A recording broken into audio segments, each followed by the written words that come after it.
Hi everyone, my name is Cheryl and today I'm going to read you a story about fairies, and afterwards I'll show you how to make your own fairy house.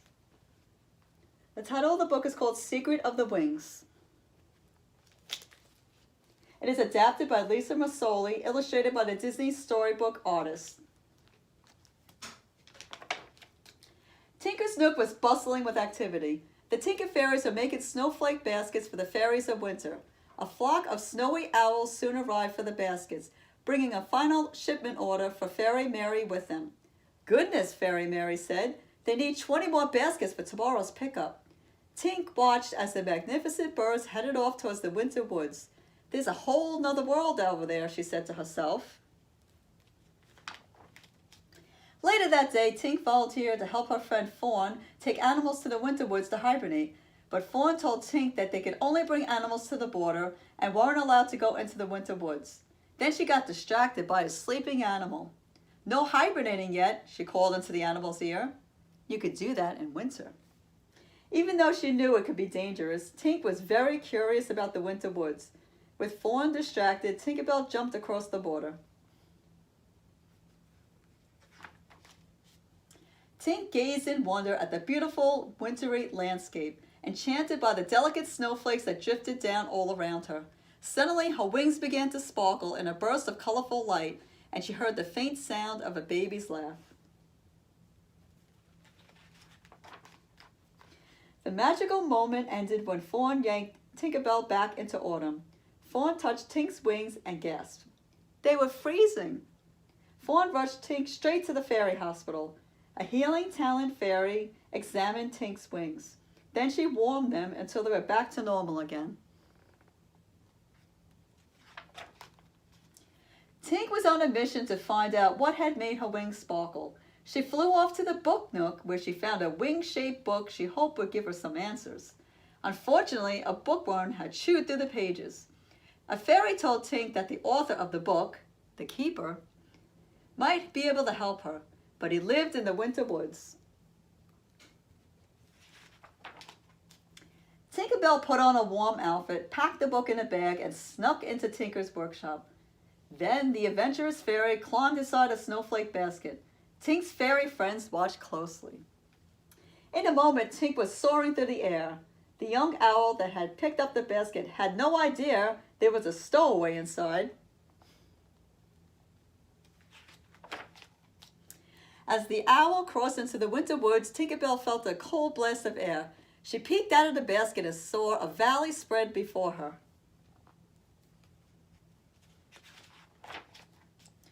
Suddenly, the owl accidentally let go of Tink's basket. She crashed onto the landing area, sending snowflakes scattering everywhere. Tinkerbell ducked behind the basket to hide, then realized that her book had been flung onto the ice. She had to go get it back before a winter fairy found it.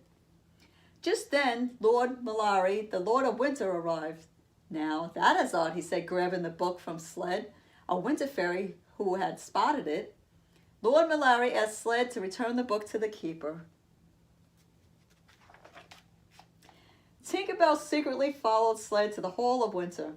When she arrived, she spotted the keeper, whose name was Dewey. Then another winter fairy rushed into the room and asked Dewey why her wings were sparkling. Suddenly, Tinkerbell's wings began to sparkle too, just like when she had crossed the border the other day. An irresistible force pulled her towards the fairy. The fairy's name was Periwinkle.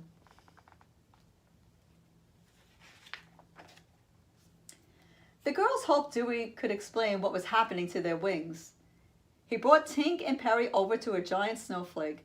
"Just put your wings into the light," he told them.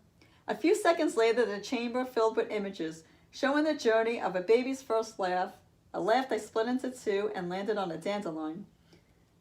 One half traveled to the pixie dust tree on the warm side of Pixie Hollow, and Tinkerbell was born.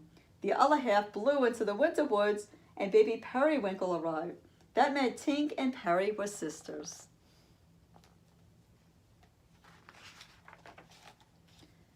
Suddenly, Lord Malari arrived. He was concerned about the book Sled had found. "What if a warm fairy brought it here?" he asked Dewey. "If a warm fairy comes here, you will send them back." Perry and Tink, who had been hiding behind the snowflake, gasped. Does this mean that Tinkerbell would have to go home already? Dewey told the girls that they could have a little time to visit before Tink had to go home. Tink put on her coat and earmuffs to keep warm. When they got to Periwinkle's house, Perry showed Tink a bundle of items she had been collecting. "You collect lost things too?" asked Tink. "I call them found things," Periwinkle replied, smiling.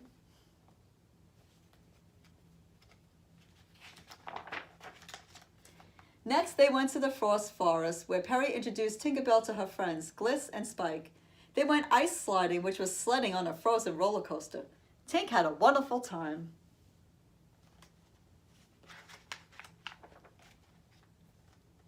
That night, outside Periwinkle's house, after Tinkerbell had built a fire to stay warm, she had a thought. "I made it warmer over here," she said. "Maybe I can make it colder over here." Tink wanted her sister to be able to visit her on the warm side of Pixie Hollow. Suddenly, the snow floor crumbled beneath them. It was melting from the fire. A lynx brought them to safety. Dewey told the girls that now was really a good time for Tink to go back home. The girls realized that they may never see each other again. Tinkerbell had to come up with a plan. When the three fairies reached the border, Tinkerbell broke into fake sobs. "I can't watch," Dewey cried. "Meet me here tomorrow. There's something I need you to bring," Tink whispered to Perry. A little while later, Tinkerbell arrived back on the warm side of Pixie Hollow. She asked her friends Clank and Bobble for help. The three fairies were hard at work when a few of Tinkerbell's other friends stopped by. Clank had told them about Tink's newfound sister, and everyone couldn't wait to find out more about her.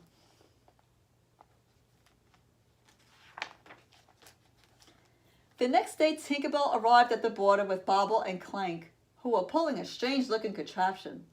It was a snowmaker. Periwinkle and her friends gasped in surprise. "How does it work?" Perry asked. A few seconds later, the snowmaker started to grate a block of ice and turn it into snow. Perry was delighted. Perry's journey through the warm seasons was filled with one amazing sight after the next. She saw a fast-moving rainbow and a field of blooming flowers. She thought everything was so beautiful. Soon Fawn, Iridessa, Rosetta, Silvermist, and Vidia got to meet the Frost Fairy face to face. "Everyone, this is Periwinkle, my sister," Tinkerbell announced.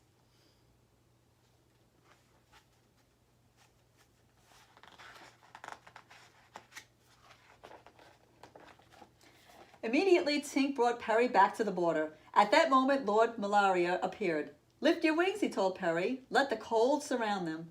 Suddenly, Queen Clarion, the queen of Pixie Hollow, arrived. She looked at the girls sadly. "This is why we do not cross the border," Lord Malaria told Tinkerbell and Periwinkle. "I'm sorry. You two may never see each other again." As the girls went their separate ways, Lord Malaria mounted his owl and flew off, but not before he knocked the snowmaker into a stream. Instead of going over the waterfall, as Lord Malaria had intended, the contraption caught on a ledge. There it remained, making a snowstorm out of the ice chunks that flowed into it.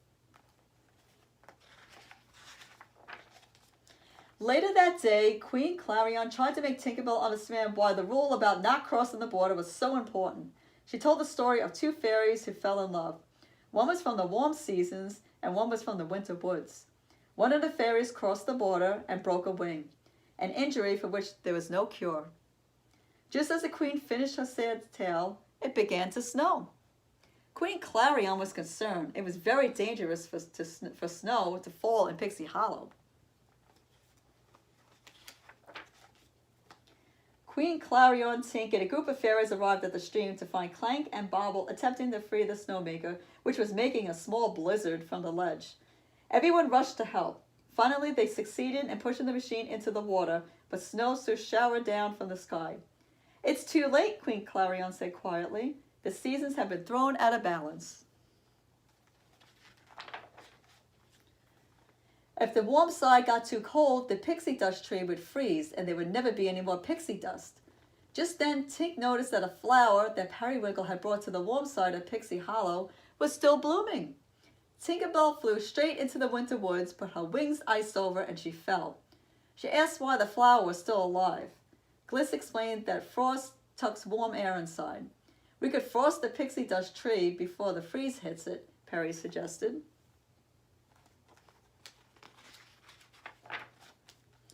Tink and the frost fairies fell to the pixie dust tree. They got right to work, but it looks as if the job would be too big for them to complete in time.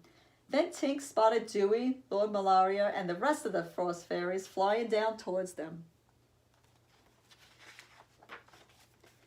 But Tink was afraid that help had come too late. The freeze had already swept across the warm seasons of Pixie Hollow and the pixie dust tree. The fairies gathered anxiously around the pixie dust well. Sunlight was streaming through the frozen branches of the tree. Ever so slowly, the frost melted. Then the pixie dust began to flow again.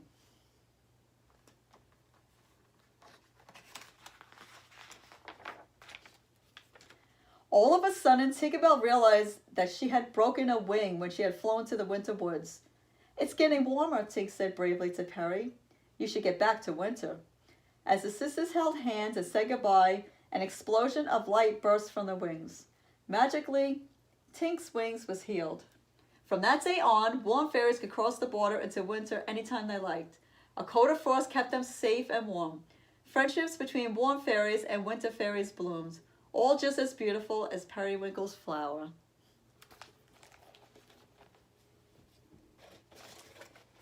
Now I'm going to show you how to make a fairy garden. If you sign up for the fairy garden program, you will receive a box, and inside the box it will contain a house, and you can decorate your house any way you like. You could use magic markers or paint. I use magic markers, and I also use rhinestones to go around the heart.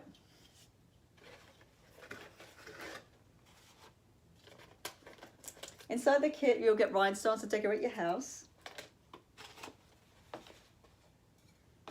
You'll have to provide a pot and soil. You will get moss to put inside your pot. You will get flowers.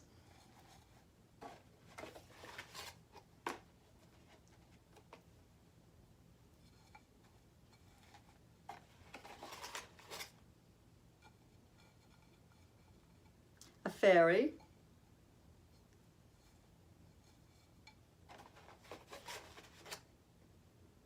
A rabbit.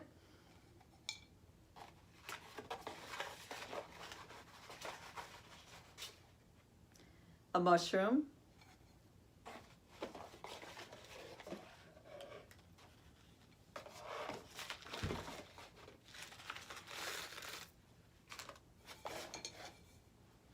Rocks.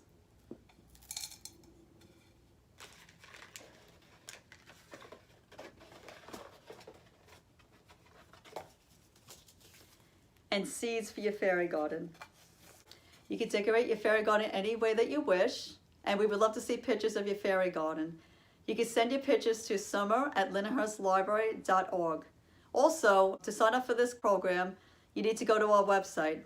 Our address is www.lindenhurstlibrary.org. And while you're there, don't forget to sign up for the Summer Reading Club. Bye, everyone. I'll see you soon.